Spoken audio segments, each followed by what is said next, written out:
బెంగళూరులోని electronic city సమీపంలో rave party జరిగింది. జిఆర్ ఫామ్ హౌస్ లో బర్త్డే పార్టీ పేరుతో పెద్ద ఎత్తున రేవ్ పార్టీని నిర్వహించారు. ఈ రేవ్ పార్టీలో మందుతో పాటు పెద్ద ఎత్తున డ్రగ్స్ వాడకం కూడా జరిగింది. జిఆర్ ఫామ్ హౌస్ అనేది హైదరాబాద్ కు చెందిన గోపాల్ రెడ్డికి చెందిందిగా పోలీసుల విచారణలో తేలింది. తెల్లవారుజామున 3 వరకు జరుగుతున్న రేవ్ పార్టీపై పక్కా సమాచారంతో పోలీసులు దాడులు నిర్వహించారు. ఈ దాడిలో సంచలన విషయాలు వెలుగు చూశాయి. రేవ్ పార్టీలో పోలీసులకు డ్రగ్స్, కొకైన్ లభ్యమయ్యాయి. దీనిలో ముఖ్యంగా తెలుగు రాష్ట్రాలకు చెందిన వారే అధికంగా ఉన్నట్లు బెంగళూరు పోలీసులు గుర్తించారు. రేవ్ పార్టీలో తెలుగు సినీ ఇండస్ట్రీకి చెందిన వారు కూడా ఉన్నట్టు గుర్తించారు. రేవ్ పార్టీలో ఎమ్మెల్యే కాకాని గోవర్ధన్ రెడ్డి పేరుతో పాస్ ఉన్న కారు సైతం లభ్యమైంది. ఎలక్ట్రానిక్ సిటీ పోలీసులు కేసు నమోదు చేసి దర్యాప్తు చేస్తున్నారు. ఆ సినీ ప్రముఖులు ఎవరన్న విషయం మాత్రం ఇప్పటి వరకు బయటకు రాలేదు.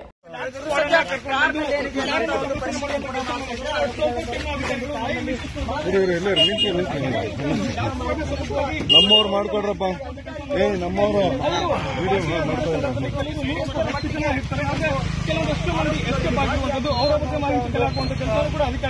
ನೋಡ್ತಾ ಇರಬಹುದು. ಈಗ ವಿಜುವಲ್ಸ್ ನಲ್ಲಿ ಅಧಿಕಾರಿಗಳು ಪರಿಶೀಲನೆ ಮಾಡ್ತಾ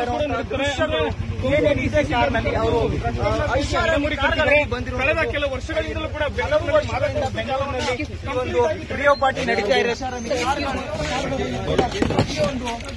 ಏನು ಹೈದರಾಬಾದ್ ಮೂಲದಿಂದ ಆಂಧ್ರದಿಂದ ಜನರು ಬಂದಿರ್ತಾರೆ. ಅವರು ಕೂಡ ಒಂದು MDMA ಮಾತ್ರೆಗಳು ಇದಾವೆ, ಕೊಕೇನ್ ಇದೆಯಾ, ಡ್ರಗ್ಸ್